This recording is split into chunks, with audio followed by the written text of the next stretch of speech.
Hey guys, welcome back to another episode of Sustainability in the Sea. My name is Carissa. I am your host today. You're joining me from my couch with Riley on the middle of September, just ahead of Climate Week. Today, I wanted to focus this episode, just you and me, on the people who listen to Sustainability in the Sea obviously care about the ocean, but you've probably noticed from FutureSwell and even my channels that I'm a huge climate activist, and we advocate for climate solutions that integrate the ocean and other approaches to solutions as well. And so I wanted to take the time this episode to talk about how ocean conservation is connected to climate action, and why, if we care about the ocean and we want to protect or study or save the ocean, we have to look at this through the lens of climate. And the pipeline from ocean conservationists to climate activists is very, very short because they are so connected and the same. So we're going to talk about why the ocean is important for climate and how they're connected. And I also want to talk to you a little bit about what is going on with the ocean as part of Climate Week, as well as what you can expect in the rest of September from decisions made about climate commitments by world leaders and sectors. So let's get into it. This is Sustainability and the Sea.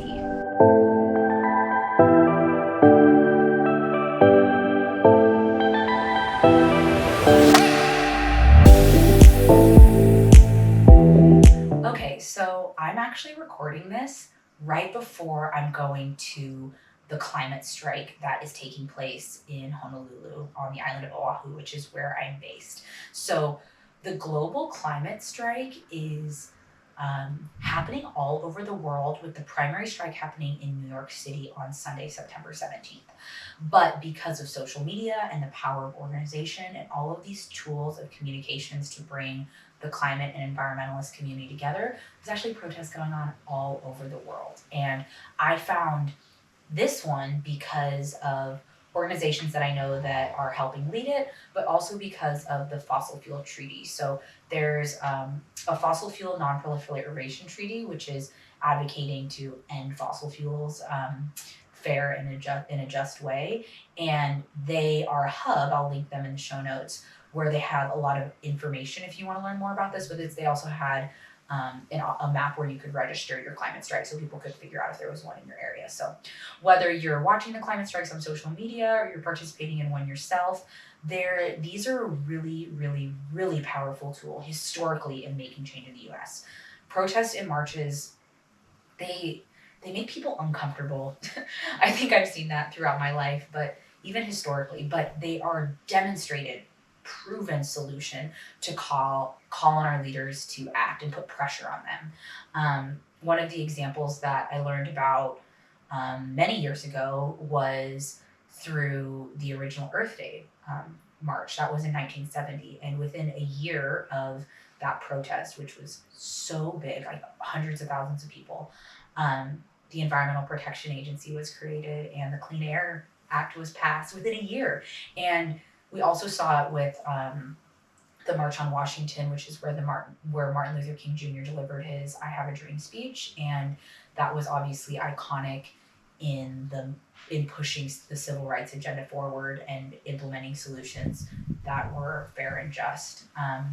In my personal life during COVID, watching the Black Lives Matter protests spark up around the United States was extremely instrumental in helping demand environmental justice and justice for the victims of police brutality in the United States. So we've seen like state policies pop up immediately after that to help body cam footage and accountability. But then we've also seen like the creation of an environmental justice focused, I think it's a commission in the federal administration. So whatever, that's just a little bit about how marches and protests work. But there's also a huge importance on social media for organization for the climate. So maybe you've seen youth climate activists on social media stand up to the White House, or stand up through films, or stand up through speaking.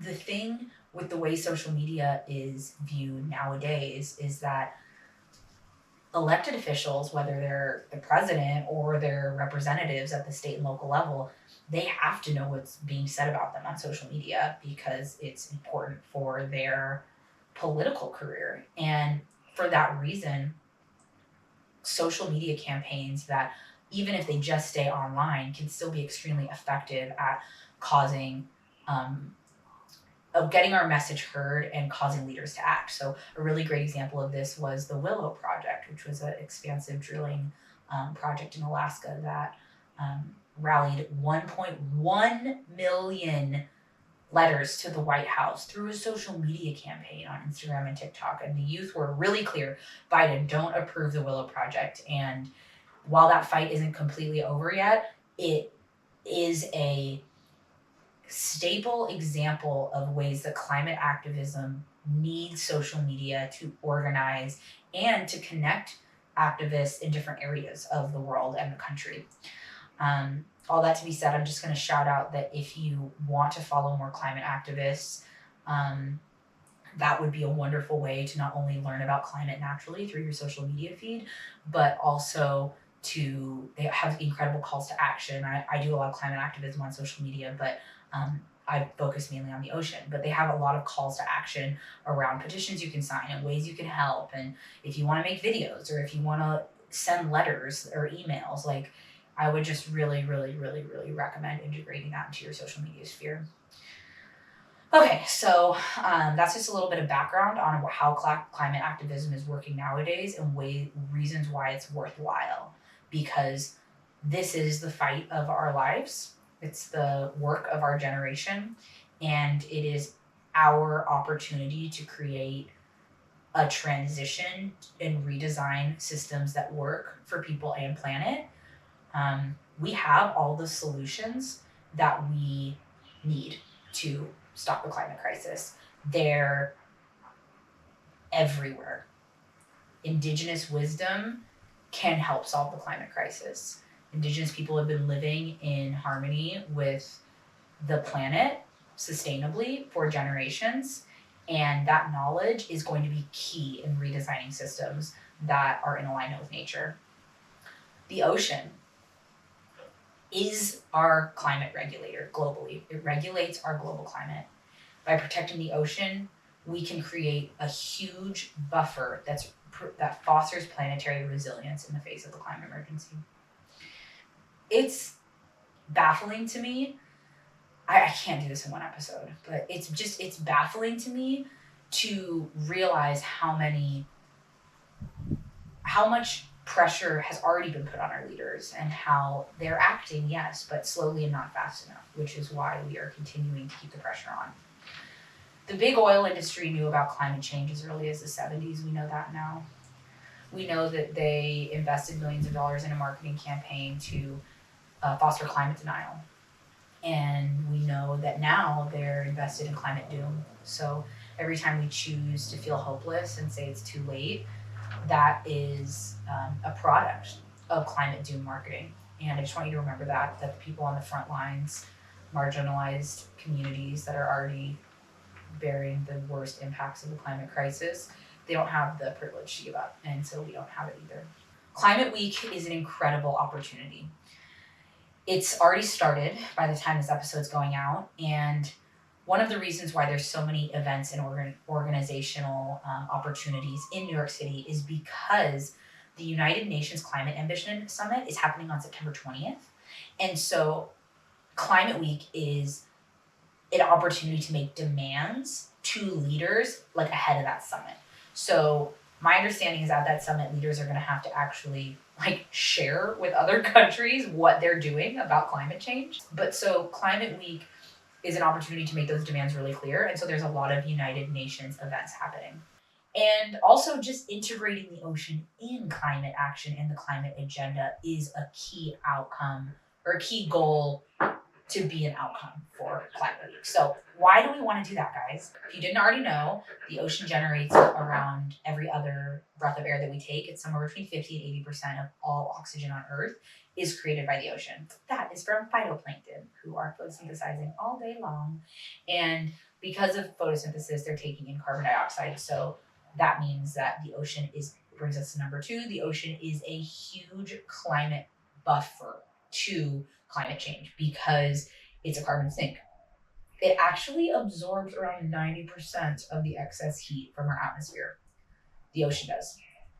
That's because the specific heat of capacity of water is higher than air, but nonetheless, it absorbs all the heat. So, like, imagine how hot it would be if the ocean wasn't absorbing all that heat, you know? We rely on healthy oceans with every other breath of air that we take as we inhale and exhale. I try to express gratitude for that. Ocean Health, Human Health is an initiative and ideology that Bodhi Patil and I have been championing for quite some time, and many others. And I think that the more that people realize that ocean health is connected to human health, the more people will care about the oceans. You don't have to live on a coast to care about the oceans.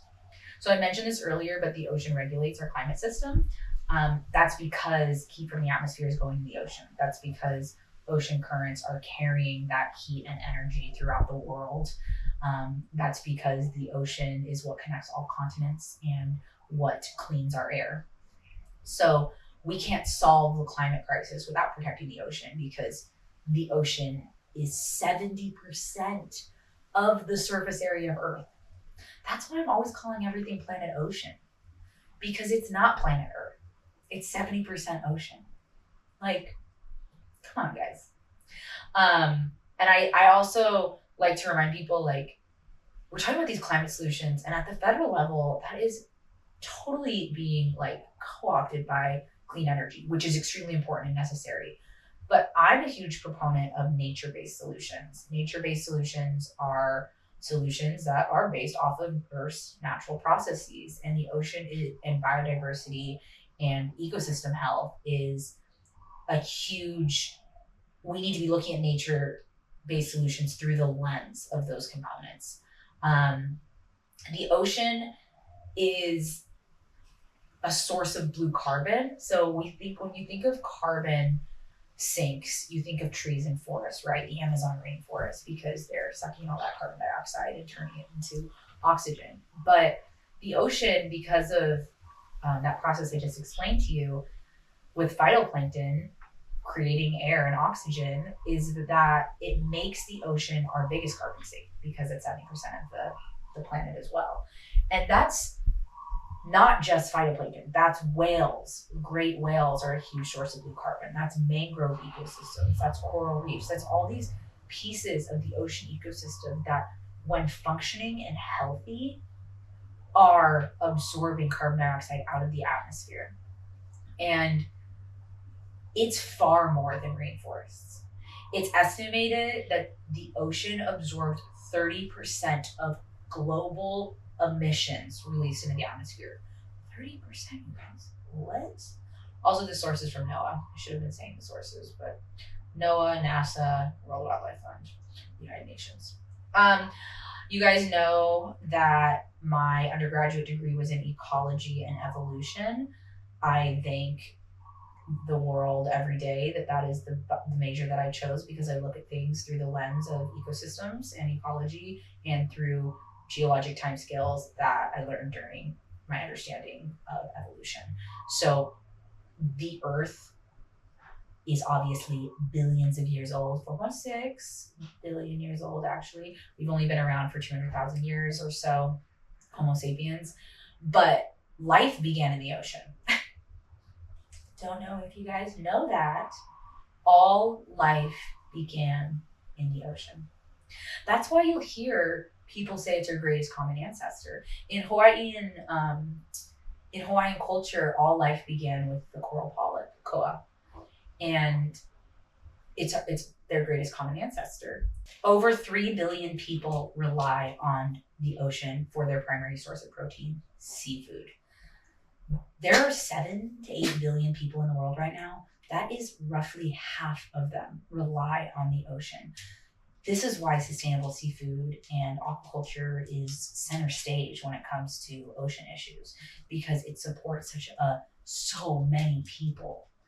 And by exploiting those fisheries, we are directly threatening food security for coastal communities. And also, I'm not sure if you guys have listened to the Blue Mind episode that we have with Dr. Jay Nichols, but ocean health and human health goes beyond the fact that we need a healthy ocean to have healthy humanity. It actually goes into other crises we're facing right now, like the mental health crises. The ocean has the power to heal and build communities around healthier living. So what does that mean? Ocean therapy, so that could mean like spending time in the water, spending time near water, spending time looking at the water, listening to the water, is shown to reduce stress, anxiety, symptoms of depression, and a lot of different mental illnesses that are becoming more and more pervasive today. A really great example of this is ocean therapy for veterans that have suffered from PTSD. Taking them in the water has resulted in a sense of calm, prosperity, and in some cases creativity. So if you want to learn more and you're really interested in that, you're a wellness human, go check out the Blue Mind Theory episode that we did a bit ago. Finally, the ocean can help address chronic illnesses. So a lot of medicinal purposes associated with the ocean are a reason that a lot of people want to safeguard it, like coral reefs and the deep sea have supported the development of a lot of medicines that either address symptoms or illnesses. And if those species go extinct, we lose the opportunity to discover that. So some medicinal applications that have been linked to the ocean have been related to cancer treatment, brain health, and then antiviral and antibacterial medications. I try to view the ocean as like the bridge that connects continents and communities. It's truly is the thing that we all have in common. It's where we came from. It's what connects us. It connects us through air. It connects us through bridges from continents, and it connects us through our food, and it connects us through our health. And so if you've ever felt like you want to be a marine biologist and you don't understand why that means you have to care about climate, it's because we can't protect the ocean if the climate crisis goes unchecked. And we can't check and solve the climate crisis without protecting the ocean. And that was never taught to me in school. I never took a climate class during my 8 years in master's degree in marine science. But I hope that we'll live in a world one day where you can, and where it's a requirement, and where this connection is taught institutionally in schools, because activism isn't radical, it's for survival. And conservation isn't just to protect endangered species, it's to protect the survival of ecosystems and humans and this planet as we know it. And climate activism isn't something that we can turn a blind eye to anymore. Even this summer, you can't ignore it anymore. God, you guys, I was driving home about to film this episode. I saw the flooding in Libya. Like, that was yesterday. Like, summer has been catastrophic, and it's the first year of El Nino, and we're going to see more and more impacts of the climate crisis as we continue to postpone action. But the United States as a country has so much power to set the stage and push the mark, and we're not doing nearly enough. The administration passed the Inflation Reduction Act, and that has unlocked millions of dollars for climate solutions in the US. And he's done more for climate than previous administrations. But we are in a closing window of opportunity, and this is going to result in standing up to big oil, to ending subsidies to the fossil fuel industry, to reimagining and redesigning our food systems. And the thing I want to leave you with is, I always ask guests, what is the message that you want to leave, or how the most powerful people in the world see if you had to? Hi, Riley. And the answer for me to that question is not to the most powerful people in the world, it's to you guys. And it's that we can't wait for other people to end these systems of exploitation and extraction. We have to do it. The work is ours to do. We have to redesign the systems. We have to get organized. We have to create the programs that are made with the values of the future that we want. And we have to do it now. We have to do it together and collectively. And that's the only way that this is going to happen. Ocean conservation is climate action. Thank you for coming to my TED Talk.